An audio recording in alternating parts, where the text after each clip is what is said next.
Какой-то шум был посторонний. Я смотрела ваш первый этот. Сейчас,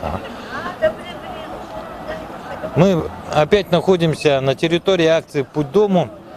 Помощь лицам, попавшим в трудную жизненную ситуацию. У нас, наверное, правильно будет сказать, мы в гостях у уполномоченного по правам человека Якутии Садары Михайловны Гурьевой. И вот как на сегодня, добрый день, на сегодня как дела происходят? Дело в том, что уже полдня, прошло. Мы с вами видим, что актуальность проведения социально-благотворительной акции, она не проходит. Она еще не проходит, потому что, к сожалению, есть такие факты, когда молодые люди уже оказались, как говорится, на дне этой жизни. У них есть определенные проблемы со здоровьем, выявляется туберкулез, выявляются венерические заболевания, отдельных наличие гепатита и уже, собственно говоря, какая-то такая безнадежность и безысходность. Но вместе с тем мы видим уже факт обращения к нам, это может свидетельствовать о том, что еще не все потеряно. Поэтому, конечно, на сегодня у многих возникают вопросы. А вы что, хотите только вот этими акциями решить такие сложные вопросы? На такой вопрос я бы хотела ответить следующим образом. Во-первых, акция сегодня дает очень серьезные сигналы компетентным органам власти, что есть проблемы, надо решать. То есть социально значимые заболевания, они никуда не уходят. Их выявляемость ими становится больше. Сегодня работает у нас более 50 специалистов. Из них около 15 это только врачи. И врачи констатируют то, что, к сожалению, если на предыдущих 3-4 акциях вот таких результатов не было, то уже предпоследняя, это 22 марта, и 4-я, вот сегодня 5-я акция, она, к сожалению, говорит о том, что вот среди такой группы граждан идет такое серьезное заболевание. И они имеют место быть, и никуда они не уходят. Поэтому по ФЛГ есть 4 положительно выявленных, поэтому с этой уже категории граждан специалисты, медики уже взяли на учет, на вооружение, и вместе с участковыми уполномоченными уже те, кто желал сегодня уже проехать, им предлагали, то они могут согласиться при их согласии добровольном, а если отказ, это тоже принудительно, на сегодня механизмов нету. И на сегодня эта проблема имеет место быть, и, в общем-то, жители Якутии об этом знают. Второе, по сифилису есть 8 фактов. Им предложено госпитализироваться, пока идут отказы, но эти граждане уже взяты на заметку для того, чтобы их в дальнейшем и вылечить, и оздоровить. Следующее – это гепатит Б и С, то есть на предыдущий, если мы период первой акции, такую форму анализа не предусматривали, то со второй, когда начали уже принимать и анализы на наличие гепатита, мы видим то, что на каждой акции выявляемость становится больше и больше. Поэтому эта ситуация достаточно тревожит, и мы говорим о сохранении, об охране здоровья как самих граждан, которые находятся, бездомных граждан, которые находятся действительно в трудной жизненной ситуации. И мы сегодня говорим о сохранении здоровья граждан, которые их окружают. Поэтому тут достаточно такая системная проблема выявляется. Следующее – это по возвращению таким гражданам, гражданских прав. Потому что на самом деле они оказались в такой ситуации где-то и по своей воле, где-то, может быть, в силу тяжелых жизненных обстоятельств. Но сегодня подходил гражданин А. Если в период первой акции он был абсолютно, даже выглядел на несколько десятков лет старше своего возраста, то сегодня он ко мне обратился. И, конечно, по-прежнему у него есть проблемы, но вместе с тем у него есть определенная надежда на хорошее в этой жизни. То есть мы видим о том, что и слышим мнение наших граждан, что самое главное должна быть мотивация и отношение, и общество, отношение самого гражданина к тому, чтобы вернуться в нормальную жизнь. И такие перемены невидные, незримые, возможно, но они качественные, такие изменения, на мой взгляд, происходят. Вот сейчас мы, так скажем, сзади нас, так уже покажу, примерно, Это не просто там беседа идет. Дело в том, что это представители землячества Якутии. Хотелось бы какова роль. Я так понимаю, разговаривая с ними, оказалось, что действительно они играют одну из, даже, можно сказать, главных ролей, да? Конечно, если мы знаем, что вопрос вообще проблемы бездомных поднят и на федеральном уровне. Поэтому системным образом требуется изменение федерального законодательства. Если на территории города Москвы это практически представители более 70 субъектов находятся и занимаются бродяжничеством и попрошайничеством, то здесь у нас на территории города Якутска, Республики Саха-Якутия, более 20, вот мы если видим статистику, представители более 20 улусов к нам обращаются. Поэтому землячество на сегодня занимает активную жизненную позицию, и считаю, что их роль действительно достаточно носит такой конкретный характер, адресный. На чем мы это видим, на каких примерах. На прошлой акции 22 марта жителя Верхневилюйского улуса по его желанию направили к себе в район. И также потому что восстанавливаются родственные связи. Есть такие примеры по линии общественной организации «Алмаз». Это возвращение гражданина в Верхоянский район и в Чурапчинский район. Поэтому на сегодня наши представители землячества сегодня находятся Эвена Батантайского, Горного, Аймиконского, Мегино-Кангаласского улусов. Также ведут собеседования с теми, кто сюда приходит.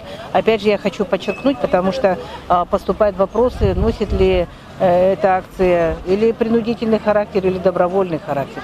Действительно, мы на сегодня стоим на страже прав человека, поэтому, конечно, это носит акция, социально-благотворительная акция, сугубо добровольный характер. Поэтому на сегодня данное положение с точки зрения защиты персональных данных и добровольности участия по-прежнему они соблюдаются.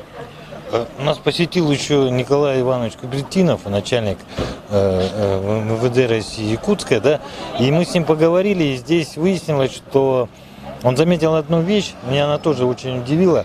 Дело в том, что акция не просто, как скажем, одна из ниточек к жизни наших лиц, попавших в трудную жизненную ситуацию, но и оказывается межведомственное, как правильно он сказал, взаимодействие. И самое интересное, он уточнил, что даже сотрудники полиции, которые участвуют в акции, а они очень здорово участвуют, какой-то опыт работы приобретает. Как здесь есть у них психологи МВД, есть психологи гражданские. Есть медики гражданские и смотрят, как на них работают. Эта акция, оказывается, не просто дает тот опыт, но оно еще практически, он так и говорит, что это одно дело за круглым столом сидеть, а другое дело на практике встречать этих людей и на месте выяснять, что им необходимо. И вот с этой точки зрения я хотел бы задать один вопрос. Неужели действительно акция – это наглядный пример взаимодействия ведомств самых разных? Мы с вами на практике это подчеркивали по итогам первой акции и предыдущих 4 акций.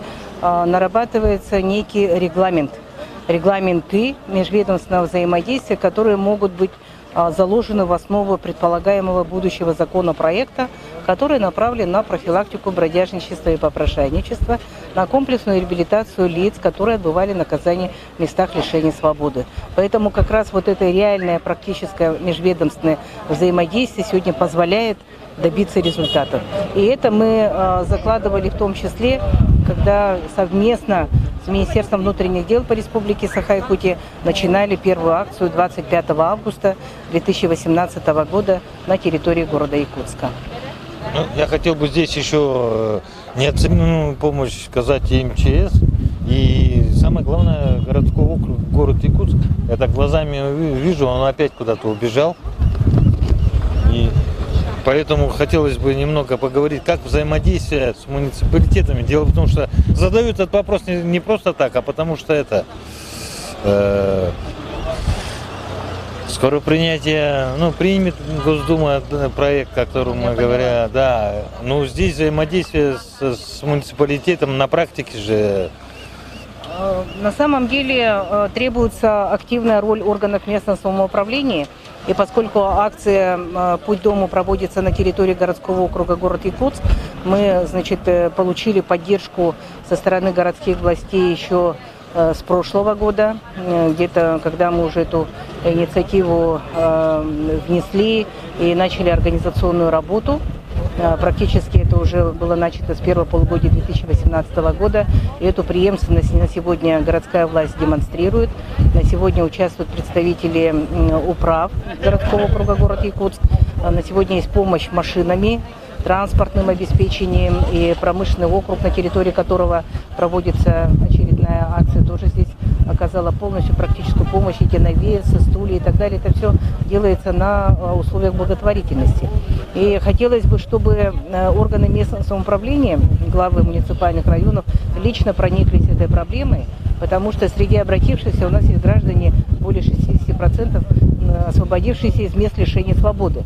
Поэтому предполагается, чтобы, вот, допустим, на примере городского округа город Якутск, комиссия вот за прошедшие годы была создана межведомственная комиссия по содействию трудоустройству осужденных. Почему нельзя такие комиссии организовать и в других улусах районах?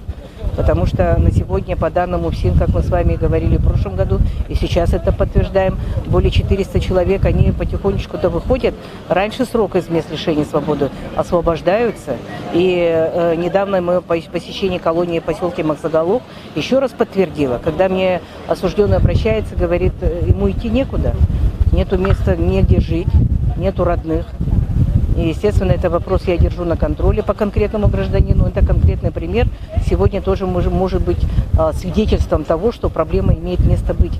Поэтому главам муниципальных районов необходимо определять ответственных лиц по данной сфере, по профилактике правонарушений, которые бы конкретно также адресно помогали лицам влиться в гражданское общество. Это очень серьезный вопрос. И на сегодня, значит, городская администрация, город Якутск, вот с точки зрения реализации, ну, скажем так, если будет принят федеральный закон о воссоздании системы медицинских вытрезвителей, как и другие главы муниципальных районов, будет иметь законодательную возможность открывать специализированные учреждения, где будут вытрезвлять граждан.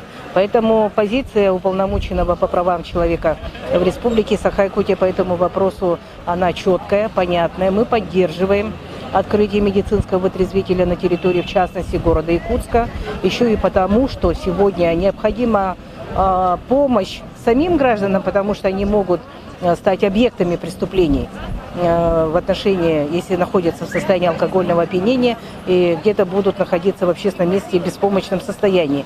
Или же, конечно, речь идет об охране, безопасности, обеспечении общественной безопасности окружающих людей, потому что эти же граждане могут быть и субъектами правонарушений. Поэтому это очень серьезная сегодня проблема. И в условиях наших крайних низких температур, долгой зимы, есть определенные факты, когда и люди замерзают на улице. Поэтому мы сегодня ставим системно и продолжаем ставить вопрос о сохранении права на жизнь. Мы дальше продолжим. Дело в том, что здесь и дождь начался. Просто-напросто нас заинтересовал еще один вопрос, но это чуть позже. Спасибо огромное за интервью. А мы продолжаем.